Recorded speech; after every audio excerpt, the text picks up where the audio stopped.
அனைவருக்கும் வணக்கம். இன்னைக்கு கிளாஸ்ல நம்ம பார்க்க போறது என்னன்னா, தவத்தில் இருக்கக்கூடிய பஞ்சபூத நவகிரக தவங்கள்.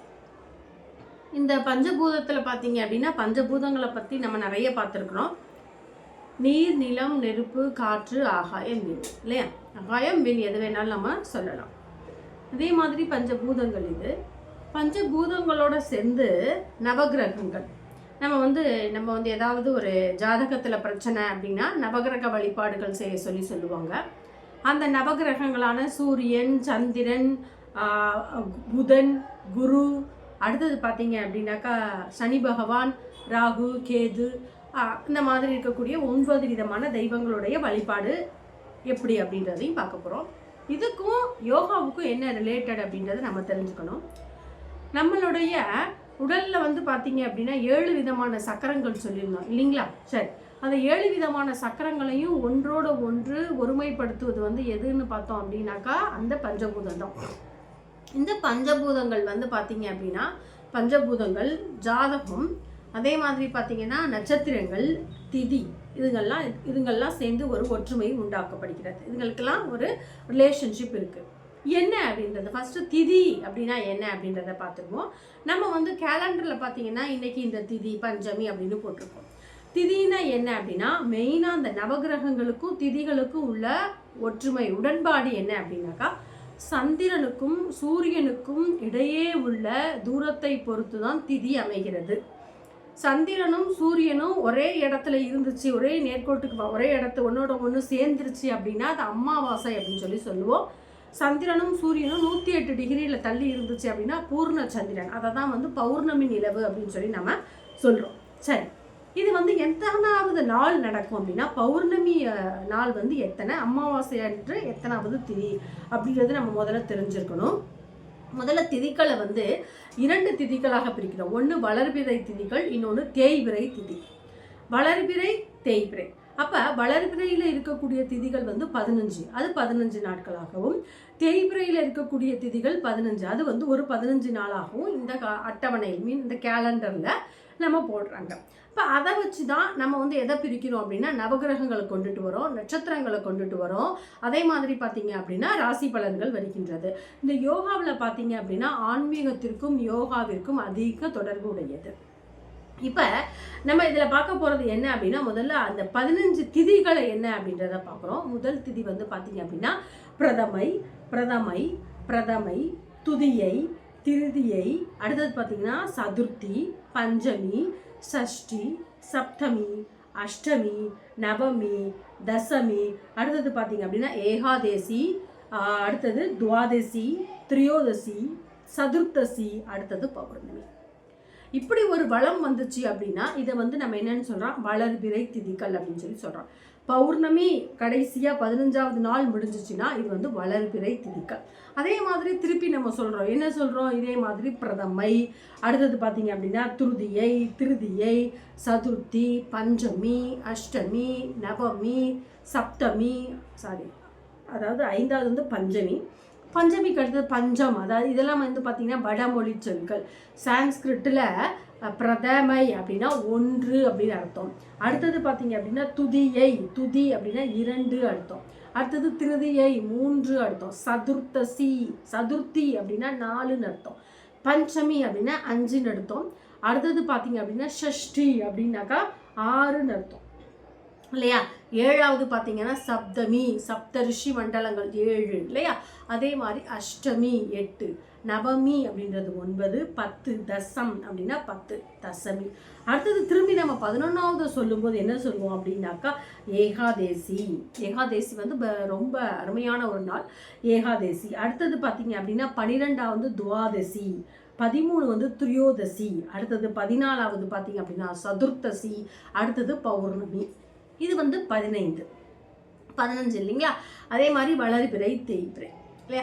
இப்போ வளர்பிறையில் பார்த்தீங்க அப்படின்னாக்கா எப்படி இருக்கும், சந்திரனுக்கும் சூரியனுக்கும் உள்ள தூரம், அதாவது பாகைன்னு கூட சொல்லலாம். பாகை அப்படின்னா என்ன திதின முறை என்னன்னா சந்திரனுக்கும் சூரியனுக்கும் இடையே உள்ள தூரம்.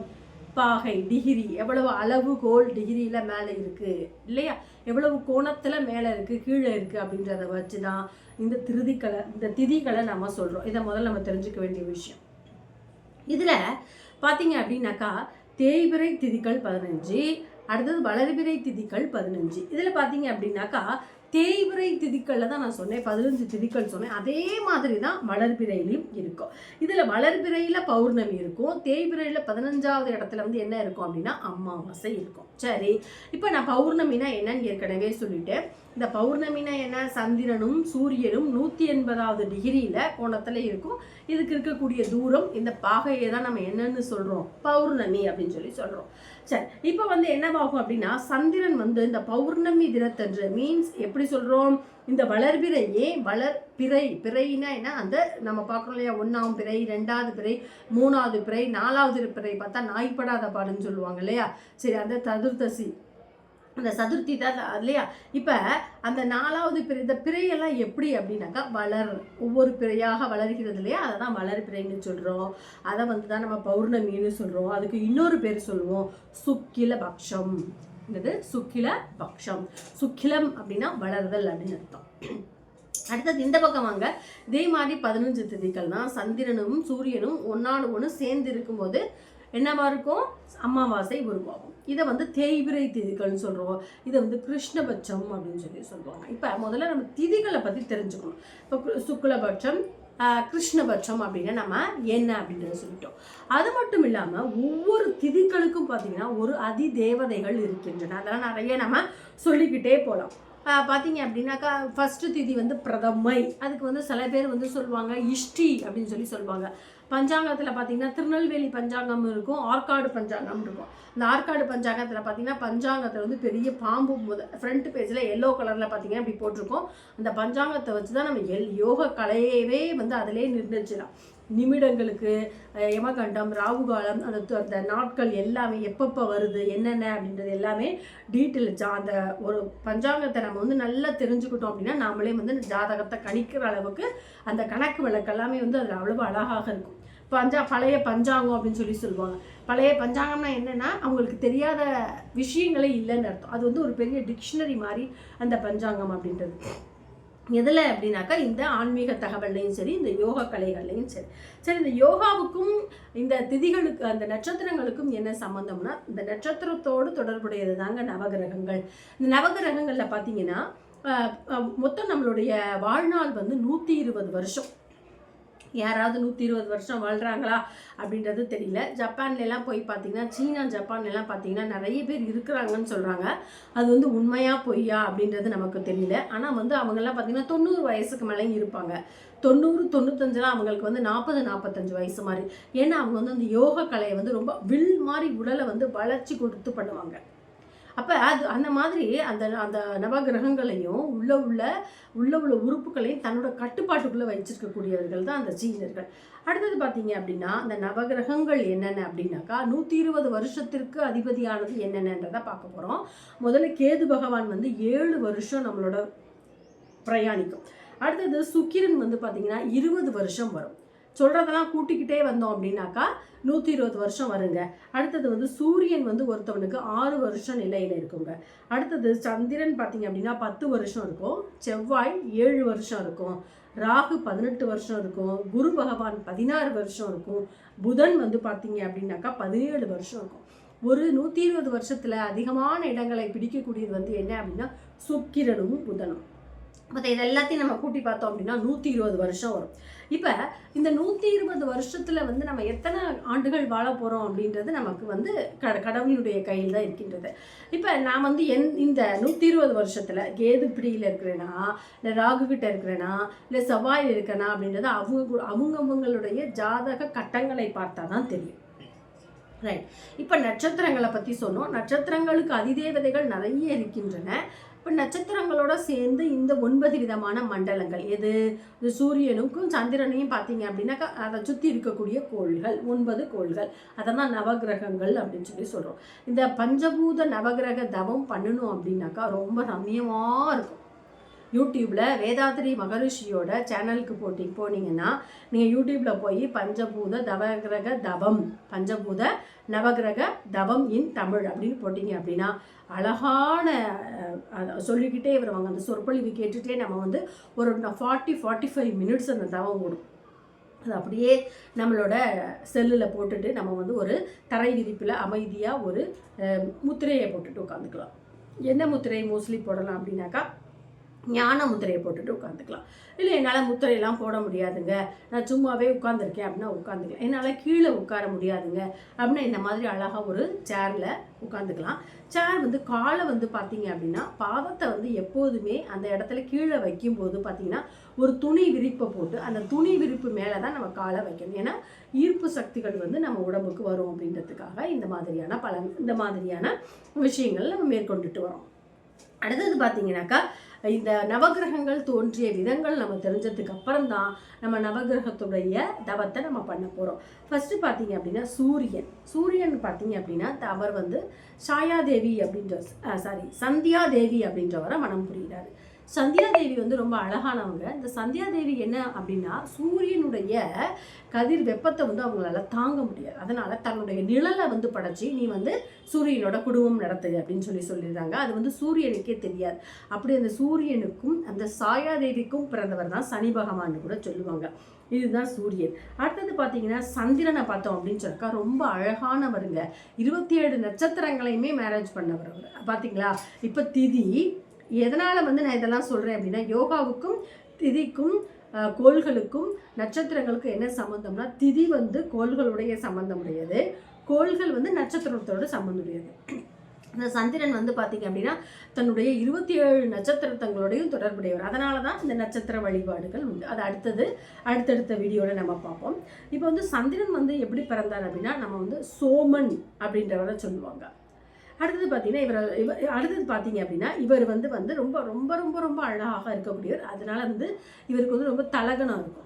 நம்ம வந்து ரொம்ப அழகாக இருக்கும், சூரியனை விட ரொம்ப அழகாக இருக்கும் அப்படின்னு அடிக்கடி சூரியனுக்கும் சந்திரனுக்கும் போட்டிகள் நடைபெறும்னு கூட சொல்லுவாங்க. சரி, அடுத்தது பார்த்தீங்கன்னா புத பகவான். இவர் வந்து பார்த்தீங்கன்னா அப்படின்னா புதன் வந்து சந்திரனுடைய மகன். அவர் வந்து அழகாக இருக்கிறதுனால குருவோட மனைவியை கடத்தி கொண்டு போய் வச்சு அவர்களுக்கு நடுவில் பிறந்த குழந்தையை தான் வந்து புத பகவான்னு சொல்லுவாங்க. புதன் சந்திரனுக்கு மகனாக பிறந்தவர் புதனை சொல்லவா வேணும். இவருமே ரொம்ப அழகாக இருப்பார். அது மட்டும் இல்லாமல் ஞானக்காரகன், சகலகலா வல்லவன் கூட சொல்லலாம்.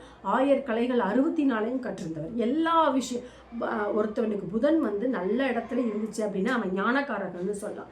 அடுத்தது பார்த்தீங்கன்னா செவ்வாய் பகவான். அவர் வந்து பார்த்தீங்கன்னா பூமாதேவியால் வளர்க்கப்பட்டவர்னு சொல்கிறாங்க. அதனால் பூமிகாரகன்னு சொல்லலாம். அங்காரகன் வளர்க்கப்பட்டதுனால இவருக்கு இன்னொரு பேர் அங்காரகன் உண்டு. அடுத்தது வந்து குரு பார்த்தீங்கன்னா இவர் வந்து தேவகுரு. அது குருவிலேருந்து 2 வகையான குரு, அசுரகுரு தேவகுரு அப்படின்னு சொல்லுவாங்க. கணம் தேவகணம்னு சொல்லுவாங்க. அந்த ராசி பலன்கள் எல்லாம் பார்க்கும்போது இவருக்கு ஒரு தேவகுருன்றனால இவருக்கு வந்து கொடுக்கப்பட்ட பட்டம் என்ன பிரகஸ்பதி. இவர் வந்து புத்திக்கு அதிபதியானவர். அடுத்தது பார்த்தீங்க அப்படின்னா சுக்கிரன். இவரை தான் நம்ம அசுரகுருன்னு கூட சொல்லுவோம். இவர் வந்து சுக்ராச்சாரியார் தான் இவர் சொல்கிறோம். இவர் வந்து ஒரு கண் வந்து இவருக்கு வந்து எப்படி இருக்கும் அப்படின்னாக்கா ஒரு கண் வந்து சுக்கிரன் பலன் கம்மியாக இருந்தால் கண் பாதிப்பு ஏற்படும் ஜாதகத்துல எல்லாம் சொல்லுவாங்க.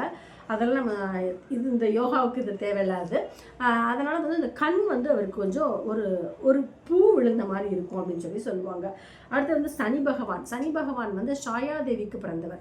அதில் சந்தியாதேவியான தன்னோட பெரியமாவை என்ன பண்ணுறாரு அப்படின்னா கோவத்தில் வந்து காலால் எட்டி உதச்சிடுறார். அதனால் என்ன பண்ணுறாரு சூரியன் வந்து தன்னோட மகனுக்கு வந்து சாபம் அடிச்சிடாரு. அம்மாவை வந்து எட்டி உதச்சனால கால் ஊனமாக போகணும் அப்படின்ட்டு. எந்த ஜாதகம் பார்க்குறவங்க ஒரு விதத்தில் ஊனம், காது செவிடோ இல்லை கையோ காலோ ஏதோ ஒரு ஊனமாக இருக்கிறவங்கள்ட்ட நம்ம ஜாதகம் போய் பார்த்தோம் அப்படின்னா பழிக்கும்னு சொல்லி எங்கள் பாட்டியெல்லாம் சொல்லுவாங்க. அப்போ பார்த்தீங்க அப்படின்னா அந்த சனி பகவான் உச்சத்தில் இருந்தார் அப்படின்னாக்கா அவனும் வந்து புத்தி உள்ளவனாக தான் இருப்பான். அடுத்தது பார்த்தோம் அப்படின்னா நம்ம ஏற்கனவே நான் ஃபஸ்ட்டு வீடியோலேயே சொல்லியிருக்கேன். ஸ்வர்பானு தான் வந்து ராகு கேதுவாக வலம் வந்து ராகுவையும் அந்த சூரியனை வந்து தன்னோட இருட்டால் இது பண்ணிடுறாரு. அதுக்கப்புறம் பிரம்மன் வந்து தவம் இருந்து கடல்லேருந்து வரக்கூடியது தான் வந்து ஒளி வந்தது தான் வந்து சந்திரன் அப்படின்றதையும் நம்ம பார்த்தோம். இப்போ ராகுவும் கேதுவும் ஒரு ராசி கட்டங்களில் ரொம்ப முக்கியமானவர்கள்.